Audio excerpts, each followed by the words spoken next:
Chinese tourists are expected to spend the equivalent of more than $1.5 billion in Britain this year, much of it in London.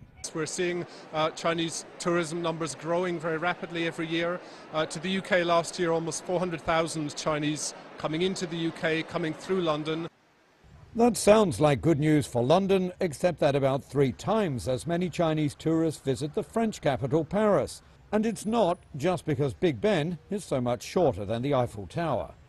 France, like most other European countries, is in the Schengen area, which means if you get a visa for one country, you automatically get a visa for the rest.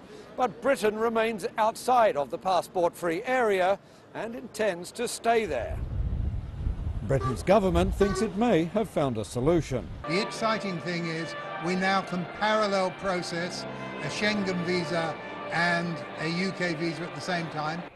That process is still costly and time-consuming, so the Brits have come up with another sweetener to attract more Chinese tourists. Our leading finance minister has initiated a scheme to bring 50,000 additional visitors from China, not having to pay for a visa, so it's a free visa scheme.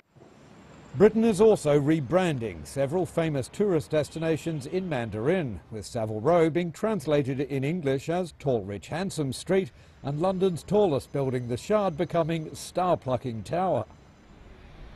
The initiatives appear to be working because Chinese tourist numbers are growing in the UK, though the marriage has plenty of room to grow further. Chinese visitors account for less than 3% of total tourism spending, though London is currently the world's most popular tourist destination. Britain hopes that on top of all its other measures, this week's visit by China's President Xi Jinping will also help give Chinese tourism here a big boost. Jack Barton, CCTV, London.